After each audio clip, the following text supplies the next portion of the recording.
Hello, and happy you could join me today on my channel about aging well.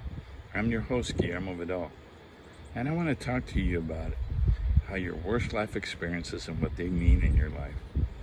Now, I gotta admit, it's difficult to talk about the value that our worst life experiences have on us because some people experience unfathomable suffering, and I don't want to minimize it. For example, imagine a family with young children living in the middle of a war-torn country where food, water, and shelter are not available, or a population in mass exodus because their city's under invasion. Imagine a young girl terrorized every night knowing she's going to be raped by an adult male member of the family. I've never been asked to endure suffering on that large a scale, so I have little idea of the physical, emotional, and spiritual mountains a person who has suffered these traumas is asked to climb.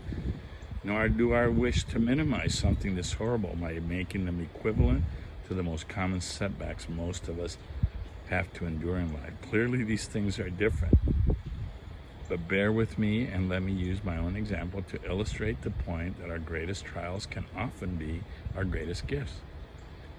My father and I had a truly difficult relationship. For reasons unbeknownst to me, he found my existence to be an irritant and my accomplishments to not have any value. At other times, he'd go out of his way to show me that I was not nearly as important to him as my brothers. On those few instances, I was desperate enough to seek Dad's advice when facing a downturn in my life.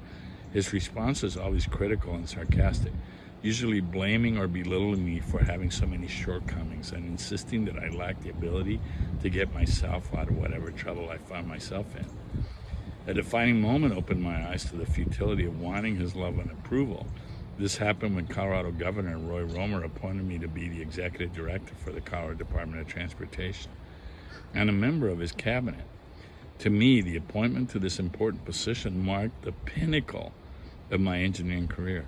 But my father greeted this event with his usual disdain.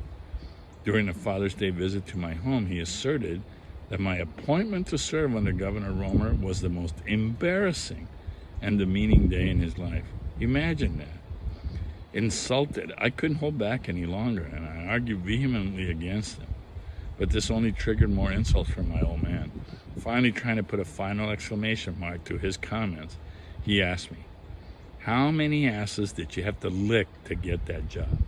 On that note, I grabbed him by the arm and threw him out of my home, never to speak to him again until 5 years later when he was on his deathbed. It seems unlikely that I would consider this tragic paternal relationship one of my life's greatest gifts, or that I would consider him to be one of my most valuable life teachers. But the fact is that today, I do hold him in that esteem. How could that be, you ask? I'll explain. My father's disdain had me convinced that I was alone in this world, abandoned to solve my problems on my own. I felt unloved, disregarded, and there was nothing I could do to ever please him or cause him, or anyone else for that matter, to love me. It was difficult to get through the storms in my life without his love and support. Although often scared and doubtful, I had no choice but to endure and get through them. But when the storms passed and things became clear, I realized that I had possessed the strength, skill, and ability to get through them and be better on the other side of them. I now had evidence that I had everything in my power to face and grow through any challenge that life throws my way. Today, my self-reliance is my superpower that has time and again been able to get me through life's challenges and be better for them. Hard to believe that my greatest asset is the result of my gift from my father, but I know that his disdain and indifference for me sculpted every bit of it, and I'm also so grateful. I know that it's hard to understand the things that happen in life, but you and I have been watching this beautiful and perfect sunset for the past few minutes.